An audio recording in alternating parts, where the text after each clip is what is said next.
ब्रजवासी नंद बाबा के पीछे पड़ गए। बोले बाबा तुम्हारो जे लाला है ना, आप ब्रज के राजा हो और अब आपको उत्तराधिकारी जो आपको लाला है ये ब्रज को राजा बनवे लायक है गयो, या को अभिषेक करके या को तिलक करके या को ब्रजराज बनाए दो। तो नंद बाबा बोले अरे अभी तो छोटो सो 7 बरस को है लाला, अभी तो कैसे या को मैं अभिषेक कर दूं।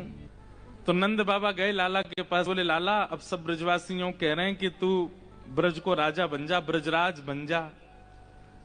इतने में मधुमंगल बोलो ना बाबा अभी तो 3-4 महीना समय ही ना है, लाला की रोज रोज पधरामन है, कभी कोई गोपी के यहाँ जाएगो कभी कोई गोपी के यहाँ जाएगो, अभी तो समय ना है लाला पे। नंद बाबा बोले अच्छा इतनो व्यस्त है गो लाला। बोले अब रोज जानो है जगह जगह गोपी के यहाँ। तब सांडिल्य मुनि आए और सांडिल्य मुनि से नंद बाबा ने कही इतने ब्रजवासी सब कह रहे हैं कि भैया लाला को राज तिलक कर दो या को ब्रज को राजा बनाए दो, आप कोई पावन तिथि बताओ। तब सांडिल्य मुनि ने ज्येष्ठ पूर्णिमा इस पावन तिथि को अंकित किया। बोले ज्येष्ठ की पूर्णिमा सबसे पावन दिवस है और यही दिन आप लाला को राज तिलक कर दो। तो ठाकुर जी ने गिरिराज जी कब उठाए थे? कार्तिक में। तो कार्तिक के लगभग 3-4 महीना बीत जाने के बाद जब ज्येष्ठ आया तब ठाकुर जी का राज तिलक हुआ। अहीर समाज के लोग, ब्राह्मण समाज के लोग, उस समय जो भी लोग रहते थे ब्रज में सबको बुलाया। यशोदा मैया कोरी धोती पहना के लाई है लाला को। कोरी धोती मतलब बिल्कुल श्वेत नई धोती। लेकिन ऐसा अभिषेक भयो कि अभिषेक के बाद जैसी ठाकुर जी उठे तो धोती पीरी पड़ गई ठाकुर जी की। आज ब्रज के लाला को नयो नामकरण भयो। बोले क्या? बोले ब्रजराज श्री कृष्ण कन्हैया लाल की, ब्रज के राजा की जय।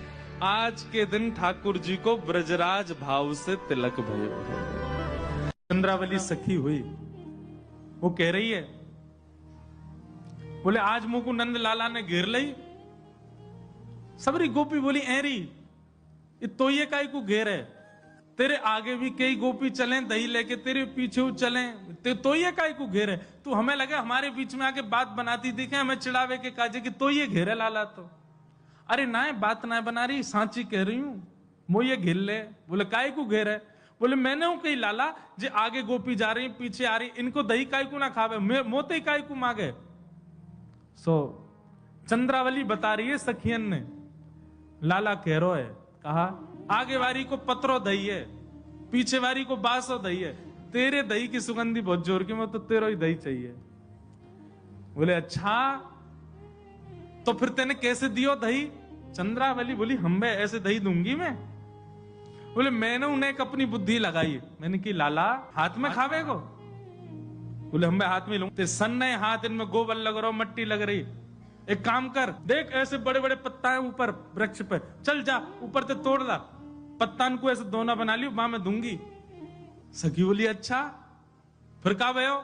जैसे 80 हाथ ऊपर चढ़े ठाकुर जी, अरे चंद्रावली सखी कौन सा पत्ता लाऊं?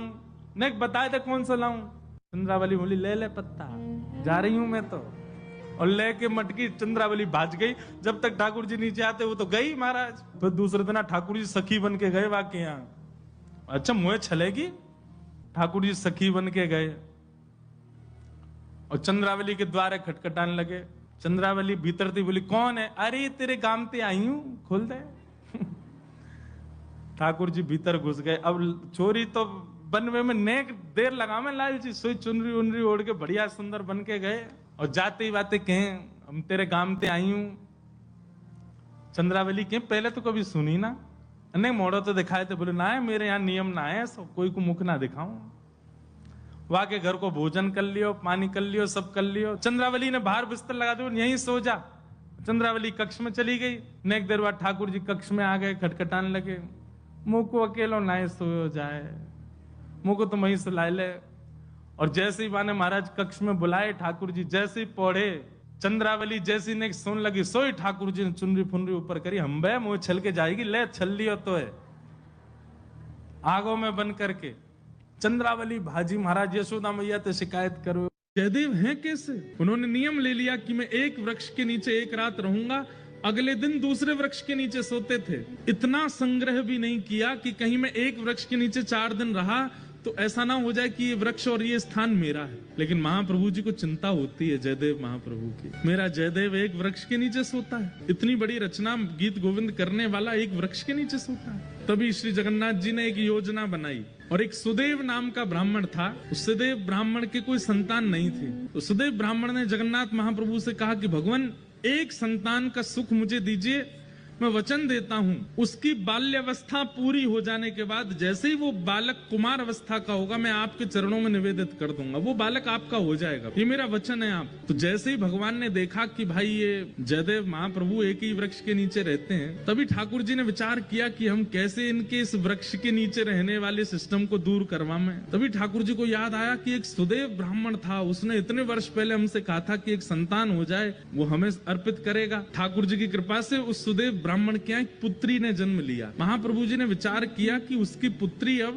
विवाह के योग्य हो गई है। महाप्रभु जी ने उसको स्वप्न दिया सुदेव ब्राह्मण को, और स्वप्न में जाकर के उसको याद दिलाया कि तुमने हमसे कहा था एक संतान होगी तो तुम हमको अर्पित करोगे, तुम्हारी बेटी हुई, अब भूल गए अपना वचन। अगले दिन ही सुदेव अपनी बेटी लेकर के महाप्रभु जगन्नाथ जी के सामने गया। जय जय, मेरी दृष्टता क्षमा, मैं भूल गया था कि पुत्री आपको अर्पित करनी, मेरी पुत्री आप इसको स्वीकार करो। जैसे ही उसने प्रणाम किया, महाप्रभु जगन्नाथ जी उसके अंतस्थ में आ गए और बोलने लगे, बोले अब ये हमारी हो गई तो हम जहां जाएंगे वहां इसको लेके जाओ, हम जहां चाहेंगे वहां इसको दे आओ। बोले आज्ञा करो। बोले एक वन में एक जयदेव महाप्रभु हैं, गीत गोविंद की रचना जिन्होंने की, उनसे जाकर के अपनी बेटी का ब्याह कर दो। पद्मावती नाम था उनका। तो सुदेव ब्राह्मण बोला, भगवान वन में रहते हैं, बेटी। बोले अब ये तुम्हारी बेटी नहीं तो तुम चिंता क्यों कर रहे हो? तुम्हारी बेटी होती तुम चिंता करते ना कि जमाई हमारा कैसा, घर है कि नहीं है, परिवार है कि नहीं, संपत्ति। अब तो ये हमारी हो गई, अब इसके पिता हम हैं, हम इसके लिए योग्य वर ढूंढ चुके हैं, उससे जाके ब्याह करो इसका। और जो आज्ञा भगवान, बिल्कुल संशय नहीं है मेरे चित्त में, मैं ब्याह कर दूंगा। और जाते जाते जगन्नाथ महाप्रभु, सुनो तुम अपनी बेटी लेकर के संबंध कराने आए हो, ऐसा बिल्कुल मत बोलना, ये कहना महाप्रभु जगन्नाथ जी ने भेजा है और उन्होंने ही आज्ञा की है कि आपको इनसे ब्याह करना पड़ेगा। सुदेव ब्राह्मण अपनी पुत्री पद्मावती को लेकर के पहुंचे। श्री जयदेव महाप्रभु एक वृक्ष के नीचे बैठे थे, तो प्रणाम किया। जयदेव महाप्रभु, कहिए भगवान कैसे आना हुआ? बोले भगवान आप सुयोग्य हैं और मेरी बेटी आपके बिल्कुल योग्य है, मैं अपनी पुत्री का आपसे विवाह करने के लिए आया हूँ। और ये मैं अपनी पुत्री का विवाह करने इस भाव से नहीं आया कि मैं इनका पिता हूं, महाप्रभु जगन्नाथ जी ने मुझे स्वप्न। जयदेव महाप्रभु उठ खड़े हुए, हंस करके बोले जगन्नाथ प्रभु तो बोलेंगे ही, खुद ने तो 16,108 किए हैं, उनको क्या कमी है? वो तो 10-5 हजार और कर लें तो भी उनको कोई दिक्कत नहीं, वो तो कर्तुम अकर्तुम अन्यथा कर्तुम समर्थ परमेश्वर हैं, वो संभाल भी सकते हैं। पर मैं कैसे संभालूंगा इनको? मैं तो एक वृक्ष के नीचे एक रात रहता हूँ, फिर दूसरे वृक्ष के नीचे दूसरी रात गुजारता हूँ, तीसरे, मेरा कोई ठिकाना नहीं है। और भाई इनको रखने के लिए तो बहुत व्यवस्थाएं करनी पड़ जाएंगी, मेरे भजन में बाधा हो जाएगी, मेरे चित्त में इतना भाव प्रेम नहीं उमड़ पाएगा फिर ठाकुर जी के प्रति। क्षमा करें महाप्रभु, भले ही जगन्नाथ जी ने इनको भेजा। बोले महाप्रभु जी से कहो कहीं और व्यवस्था देखें इनके लिए, बाकी सारी आज्ञा उनकी स्वीकार है पर ये स्वीकार नहीं है, हम ब्याह नहीं कर पाएंगे, मना कर देते हैं, नहीं करेंगे। अरे आप कैसे व्यक्ति हैं, महाप्रभु जी की आज्ञा नहीं मान रहे हो, जगन्नाथ जी की आज्ञा नहीं मान रहे हो? बोले हमें स्वीकार है, हम बिना आज्ञा के ही रह लेंगे, लेकिन ये नहीं करेंगे। तो एक बार को तो सुदेव ब्राह्मण को क्रोध आ गया, बोले भगवान की आज्ञा ना मानने वाले को हम कैसे दे सकते हैं, चल बेटी। अपनी पुत्री को उठाने लगे तो पुत्री बैठ गई। बोले नहीं, महाप्रभु जी ने आज्ञा की है कि तुम इनकी हो, मैं तो इनको सर्वस्व दे चुकी हूँ, मैं तो इनको अपना मान चुकी हूँ, ये भले मुझे स्वीकार ना करें। पिताजी अब आपका कर्तव्य नहीं है, मेरे परम पिता जगन्नाथ जी ने मुझे इनको सौंपा है, अब मैं इन्हीं की हूँ, चाहिए मुझे स्वीकार करें चाहे नहीं करें। जयदेव महाप्रभु बोले वाह, ऐसा समर्पण तो हमने नहीं देखा। बोले नहीं, महाप्रभु जी ने आपको अर्पित किया तो मैं आपकी हूँ। तो एक बार गोसाई श्री विठलनाथ जी ने एक चूड़ी पहनावे वाली से कही हमारे घर चली जाओ, 7 बहू हैं उनको चूड़ी पहनाया। लेकिन गोसाई श्री विठलनाथ जी ठाकुर जी को भी तो अपना लाला मानते हैं, तो 7 बहुओं ने चूड़ी पहनी, सबन ने चूड़ी पहन ली। जैसे ही सब गईं और सब भीतर चली गई, वो चूड़ी वारी जैसे ही वहां से जान लगी, इतने में ही एक अत्यंत सुंदर सुकुमारी छोटी सी लाली आई गई और आकर के बोली, सबन को चूड़ी पहनाई दी, मोए भी तो पहनाओ, मैं या घर की सबसे बड़ी बहू हूं। तो चूड़ी पहनाई वाली जोड़ते हंसी। बोले इतनी बड़ी बड़ी बहू तो चूड़ी पहन गई, नेक्स्ट सी छोरी कह रही है मैं सबसे बड़ी बहू हूं। लेकिन उसकी रूप माधुरी को देख करके, उनके मुख की कांति को देख करके वो स्तब्ध रह गई। और वो मनहारिन बोली कि सही बताऊं लाली, तो मेरे चूड़ीन के सवरे भंडार में तुम्हारे हाथ में सुशोभित हो ऐसी कोई चूड़ी ना है। परंतु उन नेक्सी लाली को देख करके वो मनहारन कह रही है, नेत्रों में आंसू भराए, वो लाली तेरो स्वरूप इतना सुंदर है, तेरे हाथ इतने सुंदर है, तेरो मुखमंडल इतना सुंदर है, मैं तो हस्तकमल देख करके न्यौछावर रह गई हूं। वास्तव में तो मेरे पास तो पहनावे वाली कोई चूड़ी है ही ना है। तो सामने बैठी नेक्सी लाली को मुख उतर गए हो। सबरी बहुवन ने चूड़ी पहन ली, मैं घर की सबसे बड़ी बहू, मैं बिना चूड़ी के कैसे रहूं। तो मनहारन बोली लाली तू दुखी मत हो, एक काम कर जेल, तो इनमें से जो अच्छी लग रही हो तो खुद ही चुन ले।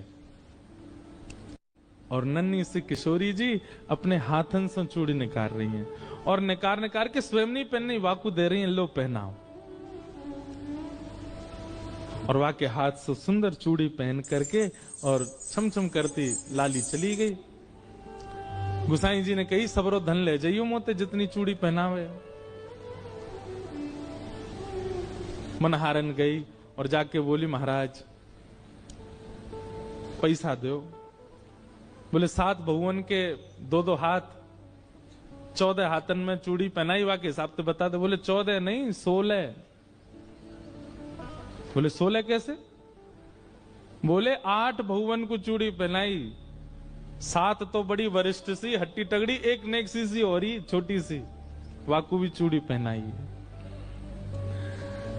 गुसाई श्री विठलनाथ जी बोले झूठ बोल रही है, अरे तो पैसा चाहिए मुझे ज्यादा ले ले, तो मेरे घर में तो 7 ही बहू हैं, 8वीं बहू कौन सी आ गई।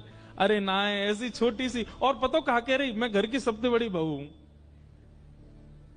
वहां को तो मुख देख करके, और उनको तो मैंने चुन के पहनाई, पर वो तो खुद ही चुन के पहन के गई है, और वहां को तो मैं दोनों पैसा लूंगी आपसे।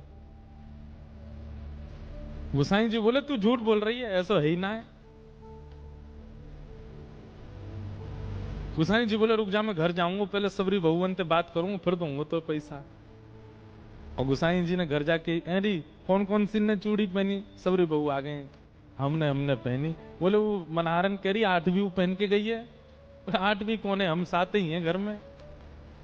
गुसाई जी बोले वही तो मैं कह रहा हूं, आप ठाकुर जी का जैसे शयन कराने के लिए गए और ठाकुर जी को शयन करा करके जैसे स्वयं शयन में गए, किशोरी जी रोती रोती आ गए।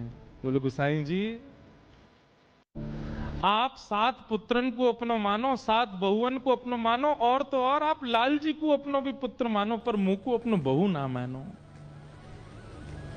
गुसाई जी बोले अरे श्री जी ऐसा क्या कह रही हो। बोले आप ठाकुर जी के प्रति का भाव रखो। बोले वो मेरे लाला हैं। तो बोले वो तुम्हारे लाला हैं तो मैं तुम्हारी बहू ना भाई। बोले नहीं नहीं श्री जी आप तो मेरी बहू हैं। तो बोले फिर आज जब मनहारन सबरी बहुवन को चूड़ी पहना मैंने पहन ली तो तुमने वह को पैसा ही ना दियो। गुसाई जी के नेत्र सजल हो गए, तुरंत रोने लगे। बोले अरे श्री जी मुझसे अपराध बन गए हो, मुझसे बहुत बड़ी भूल है गई, चूक है गई। श्री जी बात ऐसी है, मैं लाला को छोटो मानू ना तो मेरे मन में ऐसा भाव है अभी नेक्स्ट लाला या को ब्याह भयो नहीं, परंतु आप और ठाकुर जी छोटे बड़े नहीं, आप तो नित्य संग रहो, आप तो हमेशा संग रहो। आपकी कोई आयु थोड़ी है कि या आयु में ब्याह होगा, आप तो नित्य संग रहो। मेरे दिमाग से बात न कर गई, मुझको क्षमा कर दो श्री जी। रोते रोते गए यशोदा मैया से जाके बोले आज लाला ने मेरी ऐसा अपमान करवाया पूरे वृंदावन में। मैया मैंने राक्षस मारो, मैंने दैत्य मारो, भले ही वो गधा के रूप में हो लेकिन राक्षस हटाओ। और कन्हैया ने पूरे वृंदावन में झूठी खबर फैला दी कि मैंने गधा मारो। दोनों भैया में हाथापाई हेन लगी, दोनों लड़न लगे। यशोदा मैया आई, दोनों से मत करो, आपके बिना तो मैं कैसे खेलूंगा, आपके बिना कैसे जाऊंगा, आपके बिना मेरा मन कैसे लगेगा, मेरा ख्याल कौन रखेगा, मुकु माँ वन में भोजन कौन करावेगा। दाऊ दादा बोले अब तो को पता चलेगी, अब अकेले हो जा, मैं ना जाऊंगा तेरे साथ, मैं अपनी दूसरी मित्र मंडली बनाऊंगा, वहां के संग रहूंगा, तू अपनी मित्र मंडली के संग जा। ठाकुर जी झूठे आंसू बहाने लगे। दाऊ दादा कह रहे हैं 2-4 दिन थोड़ा सा रूठेगा फिर मना। ठाकुर जी लेकिन अंदर ही अंदर प्रसन्न हो रहे हैं, वाह भाई बहुत बढ़िया, अब कम से कम ये दूर तो रहेंगे, एक आध दिन में ही हम काम कर देंगे, कालिया नाग का वध करना है इनके बिना। ठाकुर जी बहुत चिंतित थे कालिया नाग को लेकर। भगवान को 2-4 बार खबर मिली कि कुछ गाय यमुना का जल पीने के लिए जाती हैं और वहाँ यमुना जल पीते ही मूर्छित हो जाती हैं। आज प्रातः काल का सूर्य उदय हुआ, अपनी समस्त गृहचर्याओं समस्त ग्वाल मंडली के साथ में कंडुक क्रीड़ा करने के लिए यमुना पुलिन पर जाने लगे। आज ठाकुर जी उस दिशा में जा रहे हैं जहाँ आज तक कभी नहीं गए। मधुमंगल, श्रीदामा आदि सब ठाकुर जी को रोक रहे हैं। बलराम जी होते हैं तो बलराम जी जो कहते हैं ठाकुर जी को करना। अजब कुमारी नाम की एक गोपी थी, एक राजकन्या थी। उसने जब ठाकुर जी को देखा तो ठाकुर जी को देख करके उसका बहुत मन आ गया ठाकुर जी पे। ठाकुर जी के आगे चौसर का खेल खेलती थी, ठाकुर जी को चौसर खिलाती थी, लेकिन वो इतनी निपुण थी चौसर खेलने में कि उससे कोई जीत नहीं सकता था। तो वो क्या करती थी, ठाकुर जी के मंदिर में बीच अंगना में बैठ के चौसर खोल के और एक चाल तो अपनी चलती और दूसरी चाल ठाकुर जी के लिए चलती थी, ठाकुर जी के साथ खेलती थी।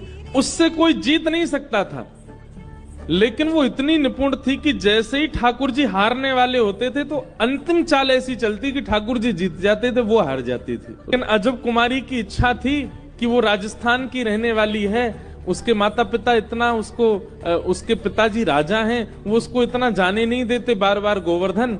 तो ठाकुर जी से प्रार्थना करती थी कि आप मेरे यहाँ चलो, लेकिन ठाकुर जी कैसे जाएं? तब एक दिन उसने चौसर का खेल खेला और आज वो ये सोच करके बैठी कि आज मैं ठाकुर जी को हरा ही दूंगी। सब मंदिर के वैष्णव जन खड़े होकर के देखते थे और सब कहते थे, बोले लाल जी जीतेंगे, ये तो हारेगी। लेकिन आज उसने ऐसा खेल खेला, ऐसा खेल खेला, ठाकुर जी सारे दाव हार गए। ठाकुर जी इतने व्याकुल हो गए कि व्याकुल होकर के उन्होंने अजब कुमारी से मनी मन कहा कि आज और जिता दे, तू जो कहेगी सो दूंगा। अजब कुमारी बोली, मैं नहीं जिताऊंगी, रोज जिता देती हूँ, आज तो आप हारोगे और पूरे विश्व को दिखागा कि आप मुझसे हार गए। ठाकुर जी मनी मन बोले उससे, देख अजब कुमारी तू हमसे प्रेम ना करे, तू मान जा, देख ले हमें मत हरावे, हमारी नाक ऊंची रहने दे, ये सबरे ब्रजवासी हमारी जय जयकार करें और कहीं तू हरा करके तू तो चली जाएगी अपने घर और ये सब पीछे तो मोह चढ़ाएंगे कि लाला तुम तो हार गए। अजब कुमारी बोली, चाहे जो हो आज तो आप हारोगे। ठाकुर जी बोली, तू जो कहेगी सो करूंगा, लेकिन तुम वो जिता दे। अजब कुमारी बोली, वचन दो, जो मांगूंगी सो दोगे। ठाकुर जी बोले, देंगे, तू बस जिता दे। अजब कुमारी ने जिता दिया ठाकुर जी को, सब जगह जय जयकार हो गई। बोले हमारो लाला जीत गयो, गिरधर लाल की जय, गोवर्धन नाथ की जय। ठाकुर जी ने मनी मन अजब कुमारी से कही, अब बता तो कहाँ चाहिए। अजब कुमारी बोली, मेरे साथ अब राजस्थान चलो, वहीं विराजो, मेरे लिए विराजो। ठाकुर जी स्तब्ध हो गए, बोले मैं अपने प्राण से प्यारे ब्रज को छोड़ के कैसे जाऊं, इसी कलिकाल की घटना है। अजब कुमारी बोली, मोए ना पतो, आपने मुंह को वचन दियो है, अब चलो। अजब कुमारी के लिए हमारे श्री गोवर्धन नाथ जो कि श्री गिरिराज जी में प्रकट हुए, वे नाथ द्वारा विराज गए, मेवाड़ चले गए और वहीं विराजमान हो। ठाकुर जी अब नेक नेक बाहर निकलने लगे, तो बाहर निकल के काउदना गए होंगे जमुना जी पे, वहां किशोरी जी को ठाकुर जी आमंत्रण दिया है, नेक्सी से किशोरी जी, नेक्सी से लाल जी।